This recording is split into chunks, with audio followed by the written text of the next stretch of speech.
I'm coming from a perspective of being a mother. Um, I'm a wife and mother, grandmother, and artist.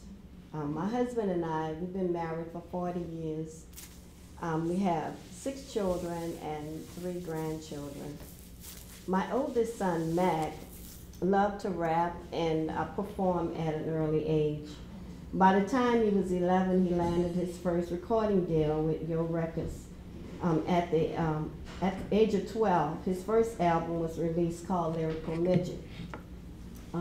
At 19, he signed with No Limit Records, recording 2 albums, Shell Shock and World War III. You know, a lot of people maybe you may know who he is.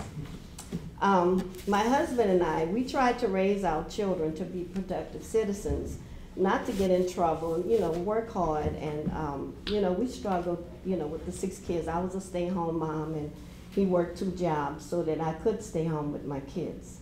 And so, when this happened to Mac, but I don't want to get ahead of myself, but Mac was the kind of person who, he was a kind-hearted person, and when he got those record deals, he tried to help some of the young men in his neighborhood to maybe bring them with him as he was recording, and he began to have an entourage around him.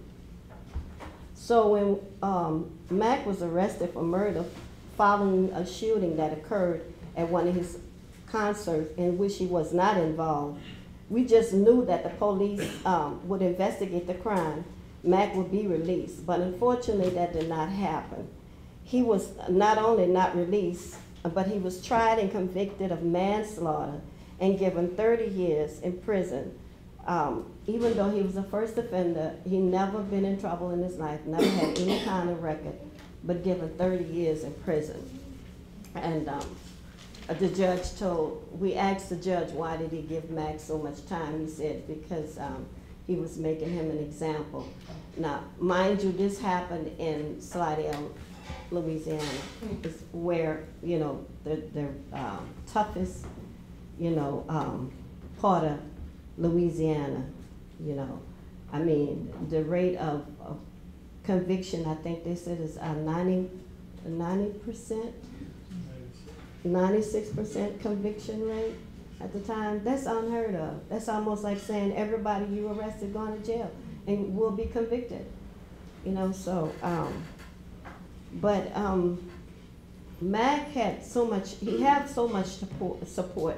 Mac is currently serving 17 years in prison right now. He's of a 30-year sentence.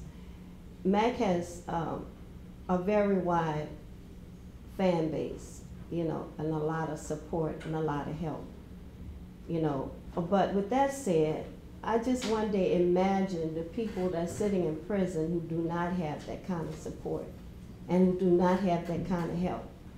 And I asked my son about that, and he said, there's a certain amount, you'd be surprised at the people who don't have any help or any support, and it breaks my heart. So I started a project as an artist, I like to paint portraits. So with my son's help and another friend of mine who works with the Innocent Project, I decided to do a series of portraits of inmates who are currently incarcerated for crimes they didn't commit.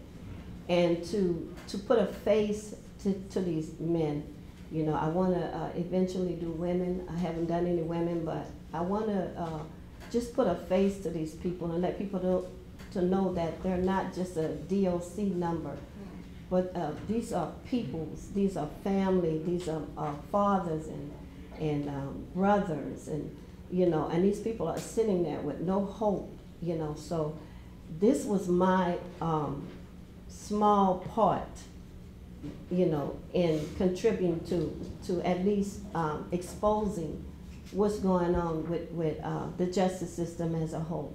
They're not only just there are a lot of people that are innocent, but there's a lot of people like his father who has the time does the crime or the sentencing doesn't fit the crime.